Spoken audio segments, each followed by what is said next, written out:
ఇంటి దొంగని ఈశ్వరుడు కూడా పట్టలేడంటారు కదా, కానీ నేను పట్టుకున్నానండి రెడ్ హ్యాండెడ్గా. వాళ్ళెవరో నేను ఈ వీడియోలో చూపిస్తాను, వాళ్ళకు కూడా తెలియాలి. దొంగతనం చేసేసి నేను ఏమీ చేయలేదు అన్నట్టు నా వైపు చూస్తున్నారు.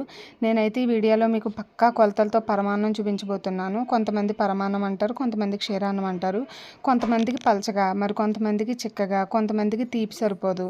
అవన్నీ ఇందులో క్లియర్ చేస్తాను. మీరైతే ఫస్ట్ చిక్కగా ఉన్న పాలు 6 గ్లాసులు తీసుకోవాలి. నేను ఏ అయితే గ్లాస్తో తీసుకుంటున్నానో అన్ని మెజర్మెంట్స్ దాంతోనే చేస్తాను. నేనైతే 7 గ్లాసెస్ తీసుకున్నాను. ఎందుకంటారా, మా పాలోడికి నా మీద జాలి ఎక్కువ, ముందే వాటర్ కలిపేస్తాడు.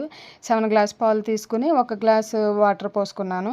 పాలు స్టవ్ మీద పెట్టాను. ఈ లోపల అదే గ్లాస్తో 1 గ్లాసు బియ్యం కడిగి నానబెట్టాను. అడుగు అంటుకోకుండా మధ్య మధ్యలో పాలు కలుపుతూ ఉండండి.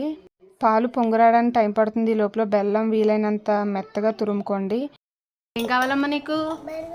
బెల్లం కోసం వచ్చావా? నేను దొంగను పట్టుకున్నాను అన్నాను కదా, అది వీడేనండి. నేను బెల్లం తురుముతూ ఉంటాడు, ఓ పక్కన తినేస్తున్నాడు. పాలు పొంగొచ్చాక మంటను లో ఫ్లేమ్లో పెట్టి మీరు రెడీ చేసుకున్న బియ్యం ఉంది కదా, అవి వేస్తూ కలుపుతూ ఉండాలండి. లేదంటే రైస్ లోపల ఉండకట్టేస్తుంది. రైస్ వేసేసాక చిన్న మంట మీద మధ్య మధ్యలో అప్పుడప్పుడు కలుపుతూ ఉండాలి. పాలు కొంచెం మరిగాయి అనిపించాక యాలకులు, నేనైతే ఒక 5 యాలకులు కచ్చపచ్చ చెదగొట్టుకుని వేసుకున్నాను, అవి వేసుకోవాలి. అవి మరుగుతూ ఉంటాయి. ఈ లోపల పక్క స్టవ్ మీద హోమ్ మేడ్ నెయ్యి వేసి జీడిపప్పు కొంచెం కలర్ మారే వరకు వేపించుకున్నాను.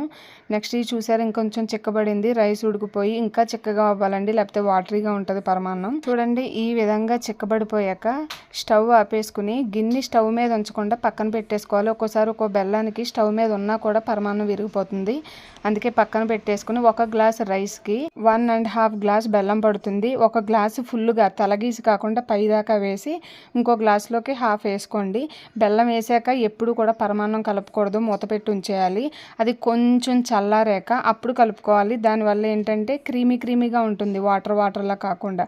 తర్వాత జీడిపప్పు వేసుకుని కలిపేసుకుని చల్లారాక సర్వ్ చేసుకోవడమే.